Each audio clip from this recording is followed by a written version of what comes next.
car il nous a gardés, et il a livré entre nos mains la troupe qui était venue contre nous. Et qui vous écouterait dans cette affaire? La part doit être la même pour celui qui est descendu sur le champ de bataille et pour celui qui est resté près des bagages. Ensemble ils partageront. Il en fut ainsi dès ce jour et dans la suite, et l'on a fait de cela jusqu'à ce jour une loi et une coutume en Israël. De retour à Tsiklag, David envoya une partie du butin aux anciens de Juda, à ses amis, en leur adressant ces paroles. Voici pour vous un présent sur le butin des ennemis de l'Éternel.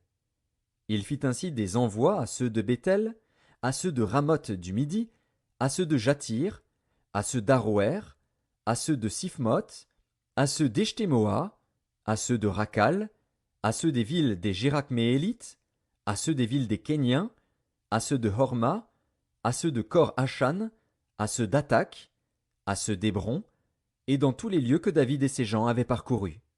1 Samuel, chapitre 31. Les Philistins livrèrent bataille à Israël, et les hommes d'Israël prirent la fuite devant les Philistins et tombèrent morts sur la montagne de Gilboa.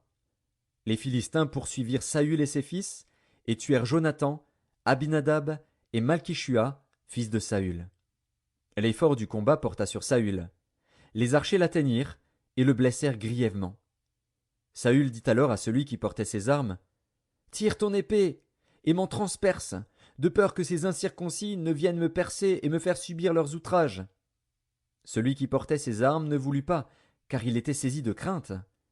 Et Saül prit son épée et se jeta dessus. Celui qui portait les armes de Saül, le voyant mort, se jeta aussi sur son épée, et mourut avec lui.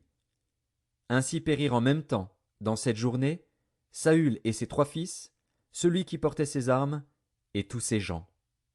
Ceux d'Israël qui étaient de ce côté de la vallée et de ce côté du Jourdain, ayant vu que les hommes d'Israël s'enfuyaient et que Saül et ses fils étaient morts, abandonnèrent leur ville pour prendre aussi la fuite.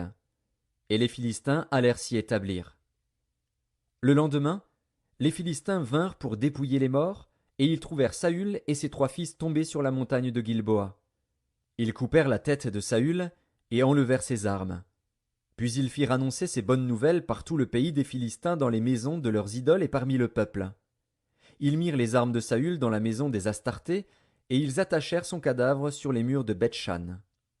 Lorsque les habitants de Jabès en Galaad apprirent comment les Philistins avaient traité Saül, tous les vaillants hommes se levèrent, et, après avoir marché toute la nuit, ils arrachèrent des murs de Beth-Shan le cadavre de Saül et ceux de ses fils.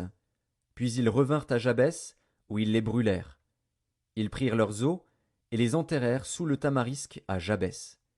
Et ils jeûnèrent 7 jours. 1 Samuel, chapitre 4. La parole de l'Éternel s'adressait à tout Israël. Israël sortit à la rencontre des Philistins